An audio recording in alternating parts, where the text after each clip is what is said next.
Welcome to SVRK 9 news channel. Call money ఆరోపణలో అవాస్తవం సుంకర సాయి స్పష్టీకరణ.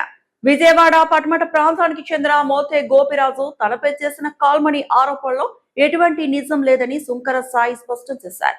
మంగళవారం గాంధీనగర్ స్థానిక ప్రెస్ క్లబ్ లో ఏర్పాటు చేసిన విలేకరుల సమావేశంలో ఆయన మాట్లాడుతూ తనపై వస్తున్న ఆరోపణలు తీవ్రంగా ఖండించారు. ఆధారాలు సిద్ధంగా ఉన్నాయి. తమ వద్ద బ్యాంక్ అకౌంట్ స్టేట్మెంట్లు, లావాదేవీల రికార్డులు, మెసేజ్లు మరియు ఆడియో రికార్డులు వంటి పక్కా ఆధారాలు ఉన్నాయని సాయి వెల్లడించారు.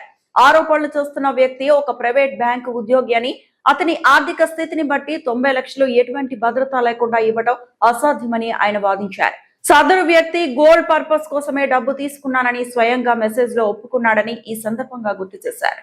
ఈ 2 లక్షల మంది ఏమనుకుంటారు, గతంలో కాల్ మనీ బూచ్ అని ఒకటి చూపించాడు, అది నింద వీళ్ళ మీద వేసేస్తే అది దాంట్లో కొట్టుకుపోద్ది అన్న ఒక ఇదిలో అతను మా మీద ఒక గుడ్డ కాల్చి మా మీద వేసాడండి. అది మేము తుడుచుకోవాలంటే మేము వచ్చి మీ ముందు సుముఖంగా, ఇప్పుడు ఫర్ ఎగ్జాంపుల్ మేము రాలేదండి, మీరందరూ కూడా ఏమనుకుంటారు, ఓ పలానా ఓడి జరిగింది ఇదే కావాలనుకుంటారు. నా దగ్గర రికార్డెడ్ ప్రూఫ్, ఇది కాల్ మనీ కాదు అని చెప్పి ప్రూఫ్ కూడా నేను ఇందాక మీకు చూపించానండి, అది మళ్ళీ చూపిస్తున్నాను.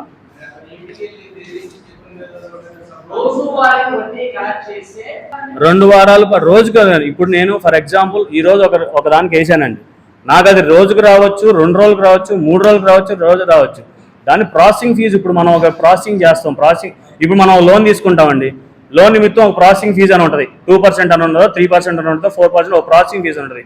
ఆ ప్రాసెసింగ్ ఫీజుకి అంగీకారం అయ్యి మనం తీసుకుంటాం. ఆ ప్రాసెసింగ్ ఫీజే మనకు వచ్చిద్దండి, ఆ ప్రాసెసింగ్ ఫీజే మనకు వస్తుంది. ఆ ప్రాసెసింగ్ ఫీజులో GST కూడా కడతారు. అది 1 డే 2 డేస్ 3 డేస్ తర్వాత వచ్చినా సరే మనకు అదే ప్రాసెసింగ్ ఫీజు.